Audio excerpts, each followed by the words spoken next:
আসসালামু আলাইকুম গাইস। এখন কিন্তু খেলা দিচ্ছে হচ্ছে হাতের কুস্তি খেলা। তো এই কুস্তির মাঝে যে জিততে পারবে তার জন্য কিন্তু রয়েছে আপনার মার্শাল A27 একটি পুন। দেখবো এটার মাঝে যে জিততে পারবে তার জন্য কিন্তু এই পুরস্কারটি। আমি কথা না বলে এই খেলা শুরু করছি। তো সবার দুজনের হাত কিন্তু দাগের মাঝে রয়েছে। তো আমি খেলা শুরু করছি,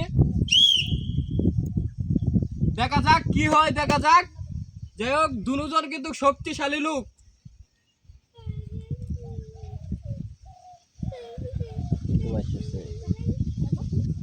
হাত কিন্তু বাসানো যাবে না এবং দাগের বাইরে নেওয়া যাবে না।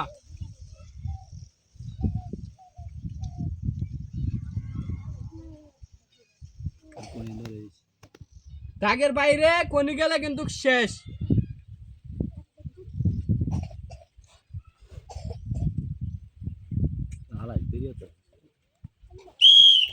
যাই হোক, অবশেষে আমার এই বড় ভাই কিন্তু জিতে গেল। ভাই, আপনার নামটা কি? ইঞ্জিল। আমার ভাইয়ের নাম হচ্ছে ইনজিল। যাই হোক, আমার ভাই মনে হচ্ছে ইনজিল নাম আর কি। আমার ভাই এই পুরস্কারটি হচ্ছে। ভাই, আপনি এই পুরস্কারটি পায় মানে কিরকম আপনার লাগছে আর কি? অনেক হ্যাপি। অনেক হ্যাপি আছে ভাই এই পুরস্কারটি। ভাই আচ্ছা, দেখা যাক নেক্সট আর কে খেলার মাঝে ওই খেলায় কে ফার্স্ট হয়। সবাই পাশে থাকুন।